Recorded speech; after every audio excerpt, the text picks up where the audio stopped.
See, the chicken you get at Popeye's Chicken does 3 things that sets it apart. And I really like Popeyes, it's really good. And I'm glad that they recently allowed you to get the chicken tenders by itself and not in a wrap. The spicy ones are really good. So what they do is, one, they have the chicken marinate in an overnight buttermilk brine. Then they have their signature Cajun spice mix that flavors everything. And then they have a double pressure fry that locks that crust on and makes sure the inside stays moist. What we're doing instead is using an air fryer. We don't have an oil bath for our chicken tenders to bathe in. So we have to be a bit smarter to try to get as close, if not better, to the crunch, the juiciness and the flavor that you expect from a beautiful, spicy chicken tender. Mistake number 1 is not doing the buttermilk soak, not letting your chicken marinate in that buttermilk. See, buttermilk is slightly acidic, which helps to break down the muscle proteins in the tenders, which makes them tender.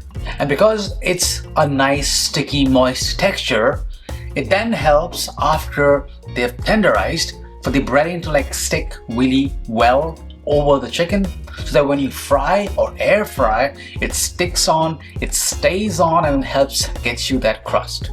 The fix, of course, here is to always do the buttermilk marination. And you want to make sure you flavor it as that is happening. So we're going to season the chicken and add a dash of hot sauce in that buttermilk as well, so that when it's ready to bread, the flavor is locked underneath the bread.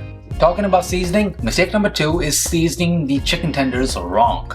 Yeah, we put the seasonings all over the tenders before we put them in the buttermilk to let them marinate. But you also want to put that seasoning on the breading. If you fry it without seasoning the breadcrumbs, well, you're not going to get chicken that's properly seasoned all throughout in every bite, because the breading is missing it.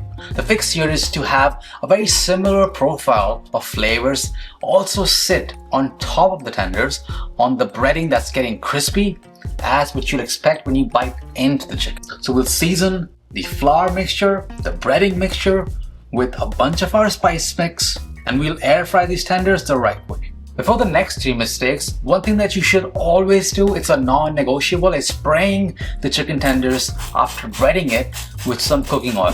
What I like to do is put the oil in a spray bottle and then make sure every inch of that breading is coated.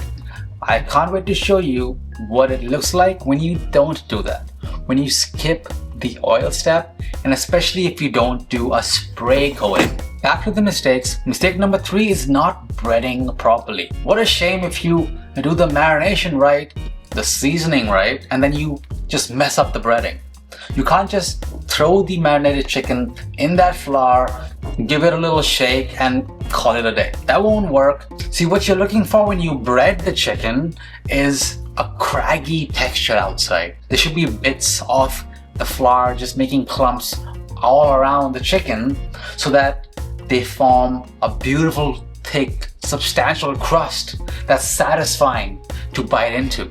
And the combination of the crunchiness along with the tender inside, that's what makes tenders so good. The fix is really simple. Add a couple of tablespoons, 1 or 2, of the buttermilk marinade into the breading mix, and then give it a good mix. Don't overmix it though. And then when you add the chicken in, don't let the excess marinade drip.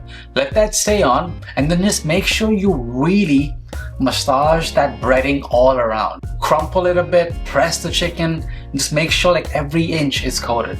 Alternatively, you can put a couple pieces in roughly coated with the flour, and then close the lid and shake violently until you get the same type of texture.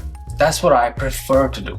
Saves so much time. Once you've done the breading, it's time to cook. But what's gonna kill the cook is if you overcrowd the basket. Let the air circulate all around so you get that even crust all around.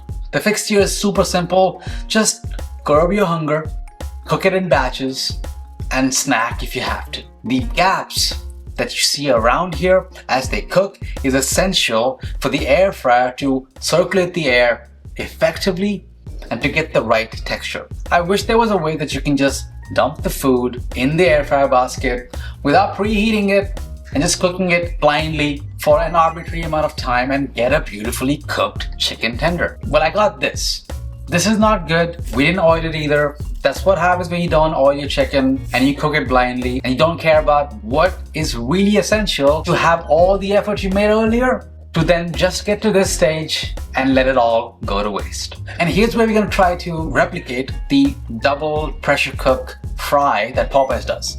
So we'll first cook it at 375 degrees. We'll cook it at this temperature for most of the time, and then we'll bump it up towards the end to 400. If this is useful, subscribe. I make these videos every week, talking about air fryer, the science behind it, how to get restaurant quality foods made in the air fryer so you can have the best experience. So here's the full method from start to finish. We first rub the chicken tenders with our spice mixture. We also have some hot sauce to let the hot flavors set in. And then drown it in this buttermilk. Let it marinate for at least 4 hours. Overnight is always better. Then we'll make our breading mixture and we'll make sure to season it to a similar profile as our actual chicken tenders. So we have things like garlic powder, white pepper, cayenne, paprika, salt, and pepper. Then we add a couple tablespoons of the buttermilk mixture into the breading mix and give it a quick mix to get the mixture, the breading, a bit craggy. Then we'll add the chicken in there and make sure that we really massage the breading in, or close the lid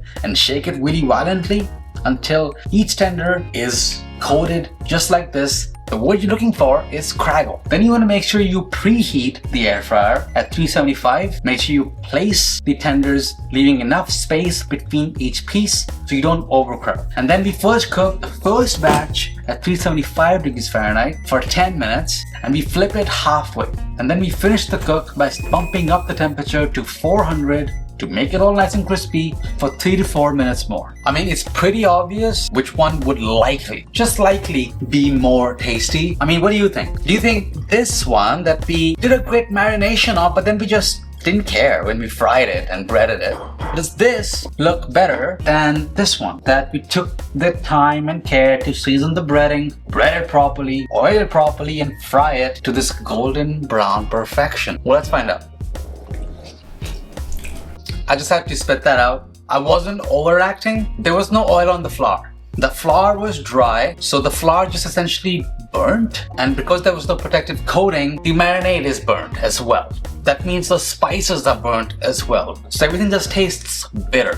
And because there was no protection around the chicken itself is dry because we didn't even care about how long we were gonna cook it. And that's what you are not supposed to do. So let's see what you can taste or expect to taste if you do follow all of my tips and not make any of those mistakes.